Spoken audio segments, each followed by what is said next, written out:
Hello, folks. Richard Fontenay here. Welcome to our Explorations podcast. And today's discussion focuses on resolving workplace conflicts and the strategies that we need to employ.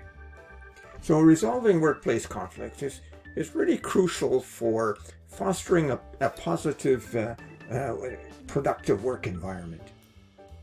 So, in this podcast, we'll explore several effective strategies and approaches to address and mitigate conflicts in the workplace. So, folks, it's time to strap on your earphones and grab your favorite beverage, sit back, relax, take a break from whatever you're doing, and for the next little while, let's just focus our attention here. And if you're driving while listening to this podcast, please take care out there.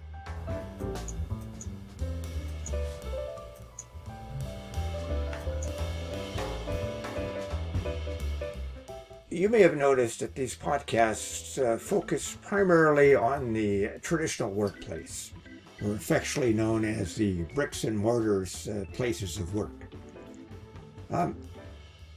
We have another YouTube channel dedicated to affiliate marketing.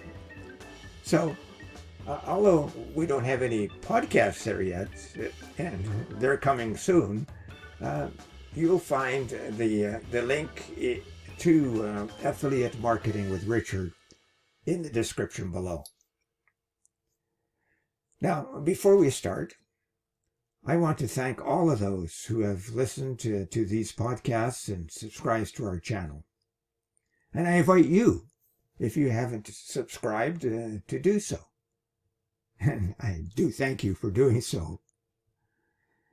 And when you subscribe, you help the algorithm process, and that's important for this channel.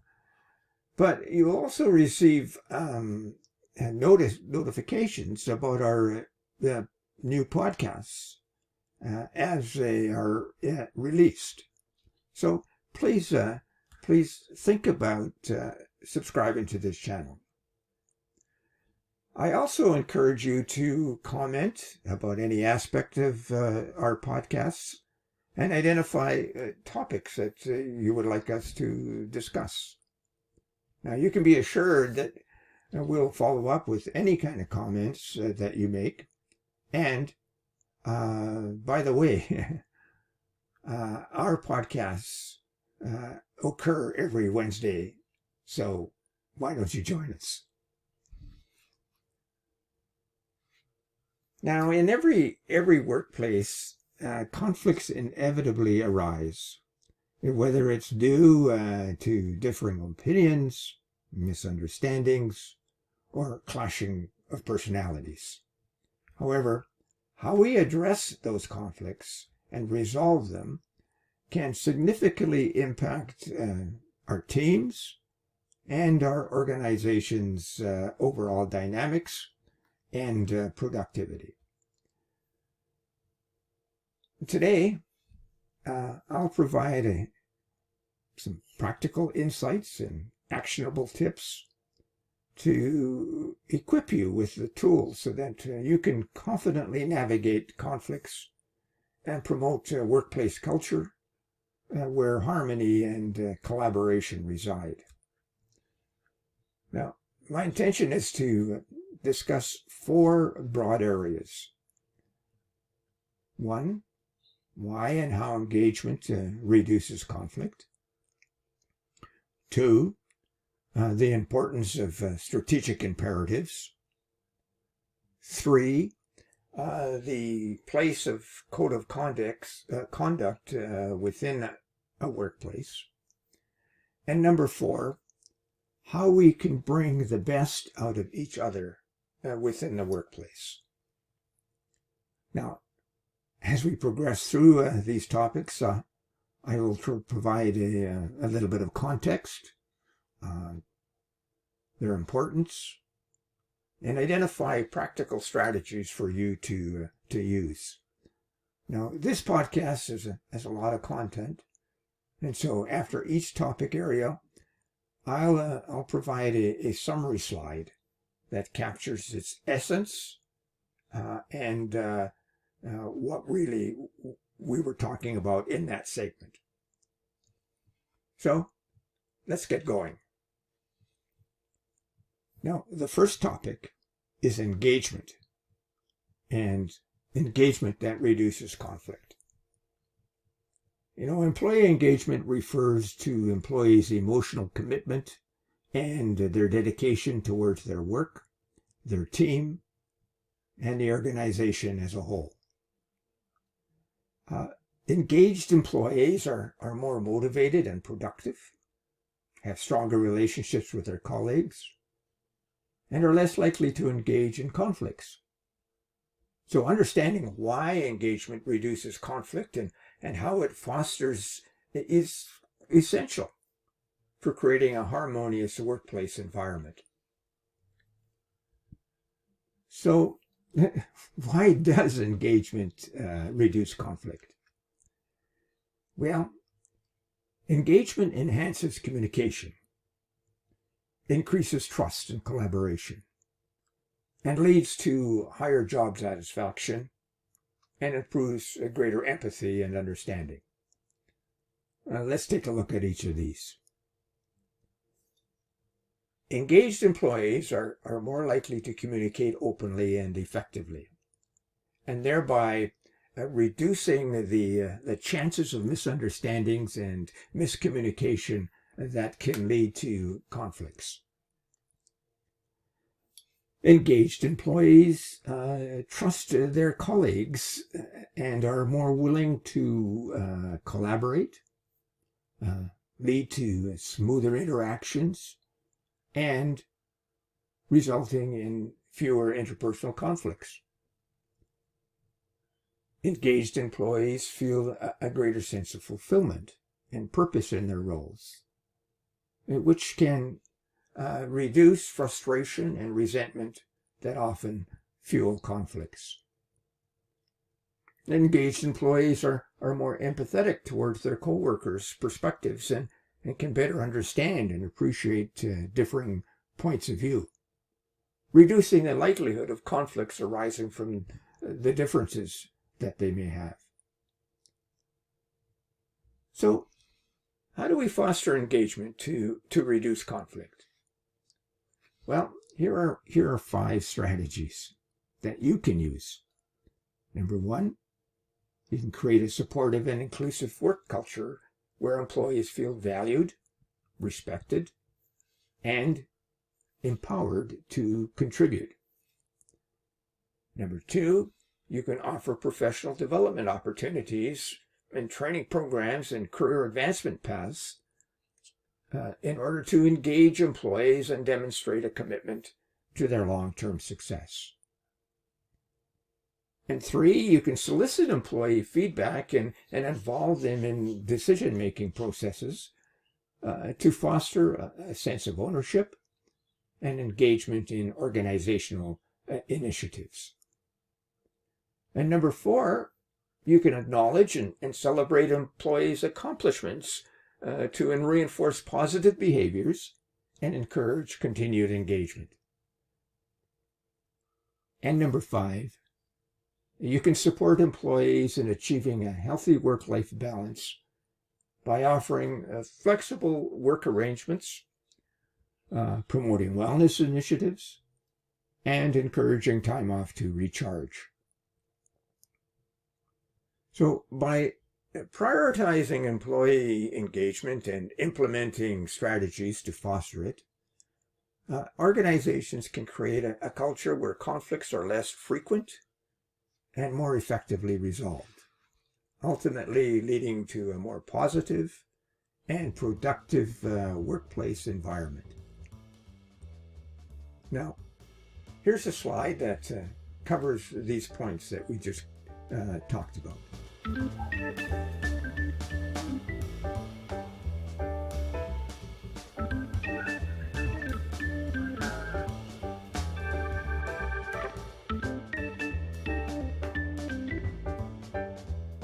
Now, let's consider number 2. Keep to the strategic imperative, or as someone once said, let's keep to the knitting. In any organization, conflicts can arise from differing priorities, competing objectives, misunderstandings about overarching goals. So keeping conflict resolution efforts aligned with the organization's strategic direction ensures that conflicts are addressed in a way that supports the long-term vision, mission, values, and goals of the organization. Understanding why this alignment is crucial and how it pertains is really quite essential for effective conflict resolution and organizational success. So why does alignment with the strategic imperative matter anyway? There are several whys to this question. Here are 4. Number 1, aligning conflict resolution efforts with the strategic direction clarifies the organization's priorities and ensures that conflicts are addressed to advance its overarching goals. By focusing conflict resolution efforts on issues that impact strategic objectives most, organizations can allocate resources more effectively and avoid wasting time and energy on trivial conflicts. And number 3, when conflict resolution efforts are aligned with the strategic imperative, employees perceive conflicts as being addressed fairly and consistently, and that fosters trust and stability within the organization. And number 4, addressing conflicts to support the strategic imperative strengthens the organization's resilience and ability to navigate challenges, and ultimately driving long-term success and sustainability. Now, you may wonder how to keep conflict resolution aligned with the strategic imperatives. How do we do that? Well, here are 5 strategies. Number 1, you can ensure that conflict resolution efforts are informed by a deep understanding of the organization's vision, mission, values, and strategic objectives. Number 2, you can evaluate their potential impact on achieving strategic goals and then prioritizing resolution efforts accordingly. And number 3, you can engage all key people within your organizations, including your senior leadership teams, your department heads, all the employees, and getting them involved in conflict resolution processes to ensure that there's alignment with the strategic priorities and to foster continued buy-in and engagement in the whole process. And number 4, you can incorporate conflict resolution considerations into the organization's strategic planning process so that you can proactively identify potential conflicts and develop the mitigation strategies. And this is really what good risk management is all about.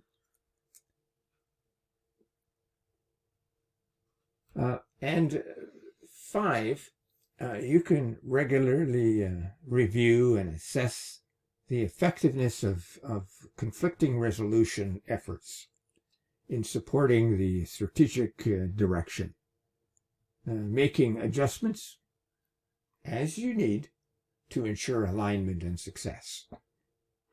So by aligning conflict resolution efforts with the strategic direction or the strategic imperative, organizations can effectively address conflicts to support their long-term vision and drive sustainable growth and success. Now here's a slide that covers the points covered in this section.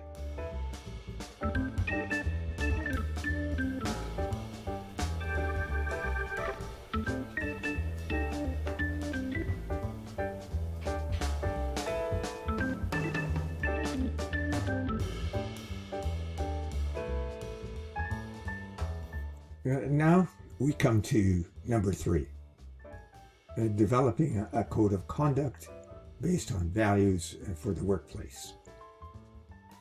Now, a code of conduct serves as a set of guidelines that outlines the expected behaviors and ethical standards for employees within any organization.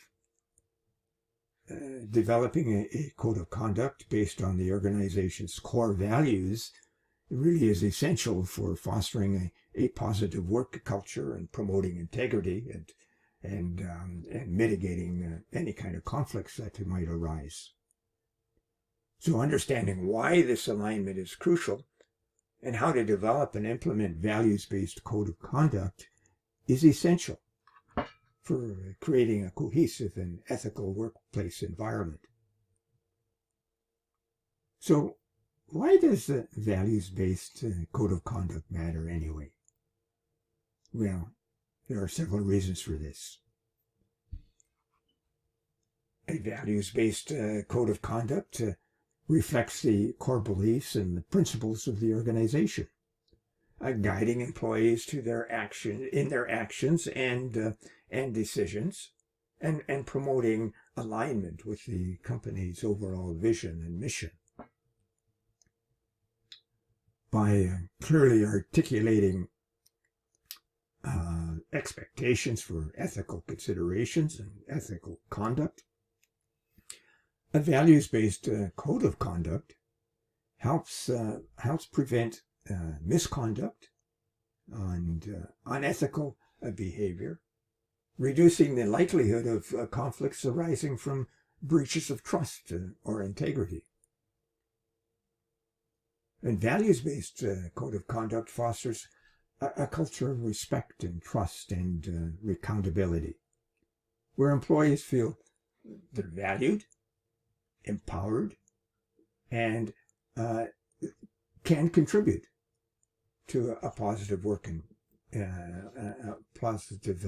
environment.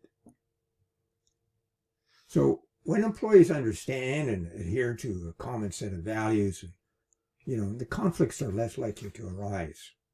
And when they do, they can be addressed more effectively and in a manner consistent with the organization's values. So here's the thing. How do we develop values-based code of conduct anyway? Well, here are 5 ways to do it. Number 1, you can engage people within your organization, including all your employees, the leaders, and the relevant key stakeholders in a collaborative process so that you can identify, or they can identify and define the organization's core values that will inform the foundation of a code of conduct. Number 2, you can clearly define the expected behaviors and standards and principles that align with each core value, providing specific examples and guidelines to illustrate how they should be applied in various situations.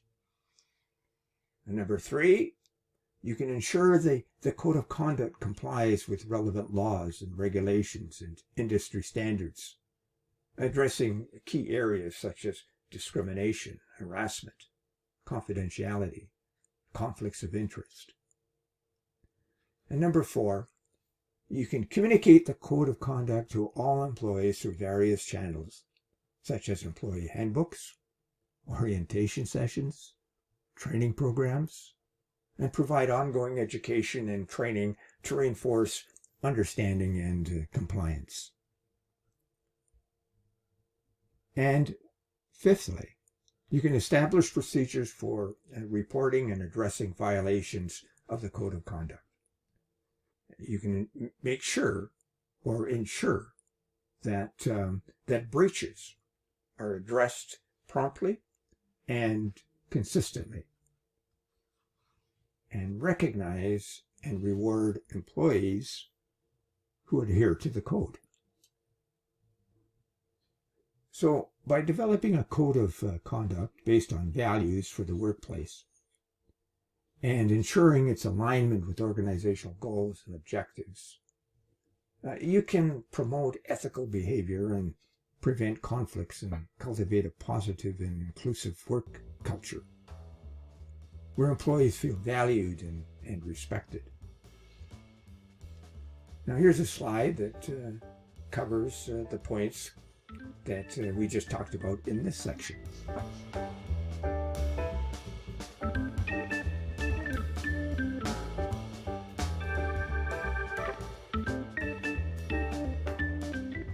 We now come to our fourth area for this podcast. Why and how can we bring the best in each other within our workplaces? Creating an environment where colleagues can bring out the best in each other is really vital for fostering collaboration, innovation, and overall workplace satisfaction.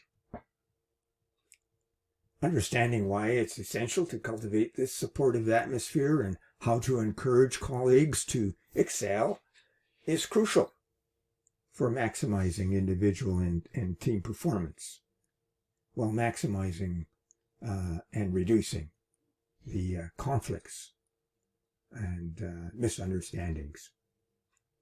Now, we don't want to maximize conflicts.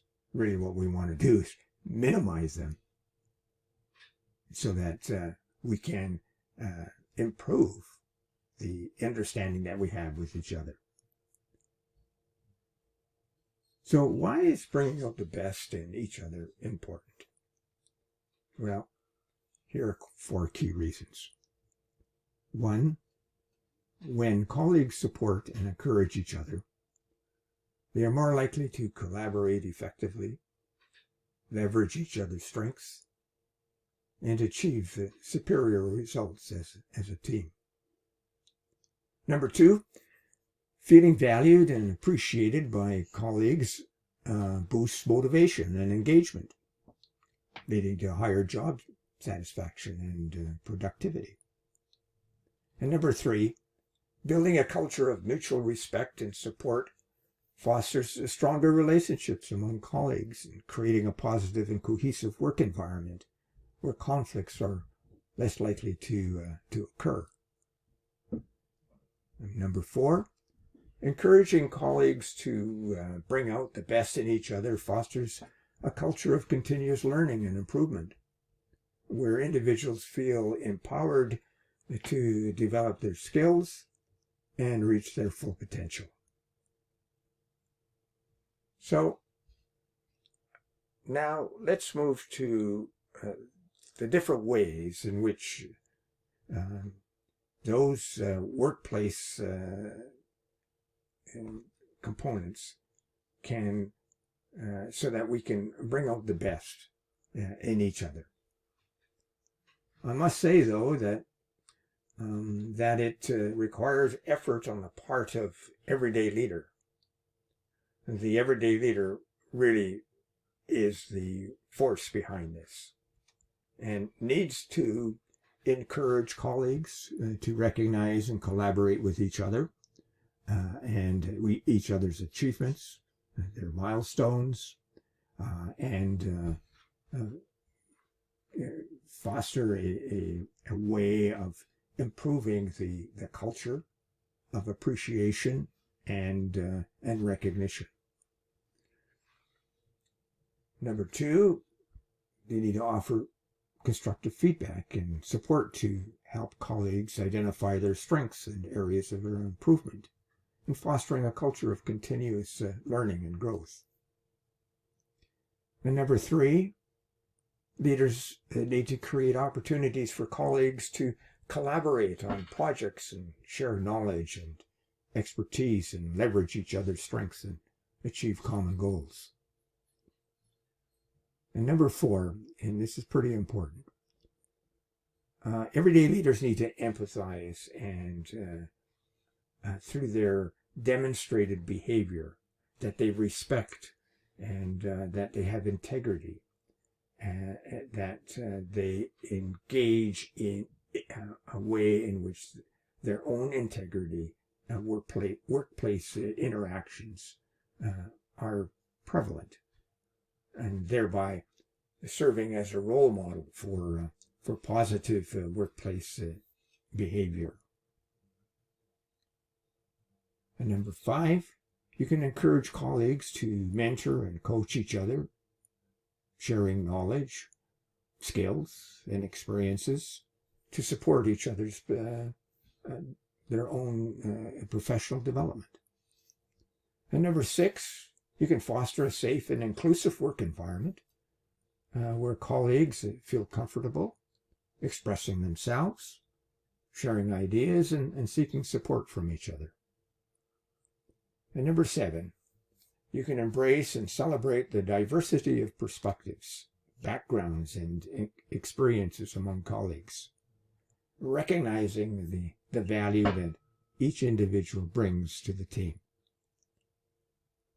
So by encouraging colleagues to bring out the best in each other, organizations then can create a culture of collaboration and innovation and excellence, where individuals thrive and conflicts are minimized and collective successes are achieved. Now here's a summary of the points that we just covered.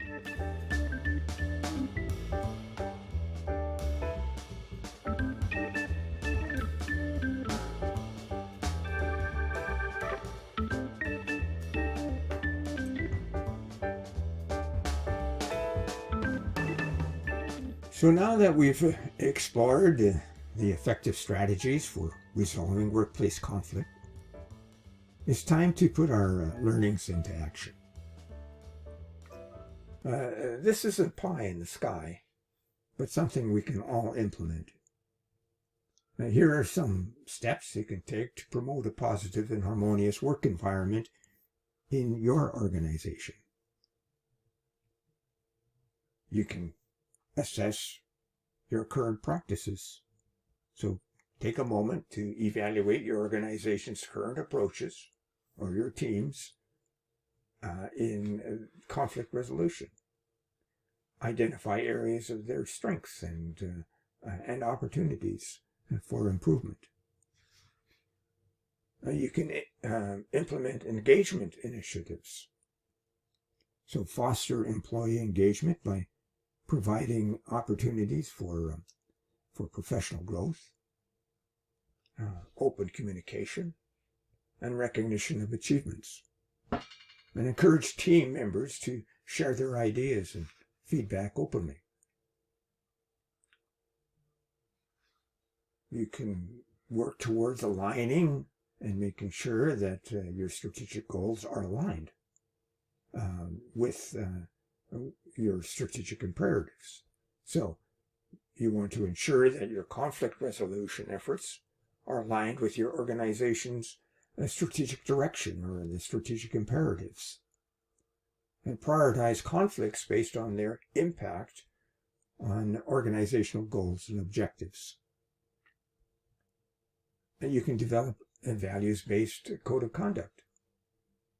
So collaborate with colleagues to develop a code of conduct based on your organization's core values, and communicate these expectations clearly and ensure that that all employees understand and follow them.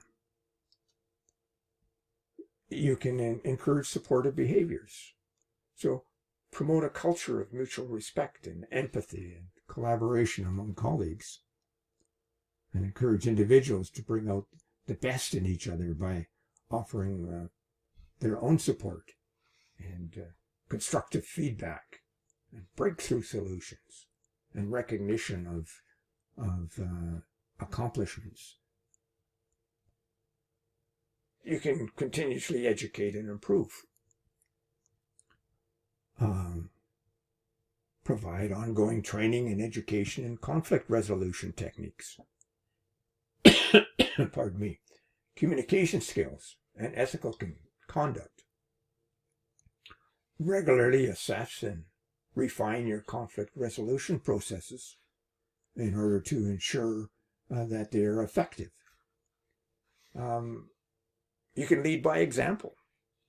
Now, as leaders and influencers within your organization, leading by example and demonstrating integrity, empathy, and commitment is critically important to resolving conflicts constructively. And encourage others to follow your example. Remember, creating a positive work environment where conflicts are addressed effectively really requires collective effort of everyone in the organization.